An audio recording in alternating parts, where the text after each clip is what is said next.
Меня зовут Елена Костюк, я ветеринарный кардиолог в клинике Зоолюкс. И темой нашей беседы сегодня будет: действительно ли кашель у кошек означает заболевание сердца?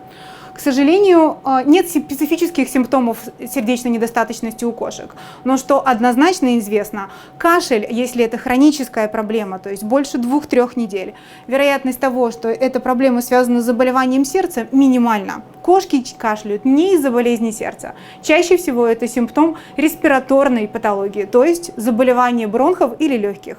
Обычно для того, чтобы отличить одну проблему от другой, то есть это сердце или заболевание легких, необходим рентгеновский снимок, иногда эхокардиография. Поэтому визит к кардиологу позволит определиться однозначно, почему у вашего питомца кашель.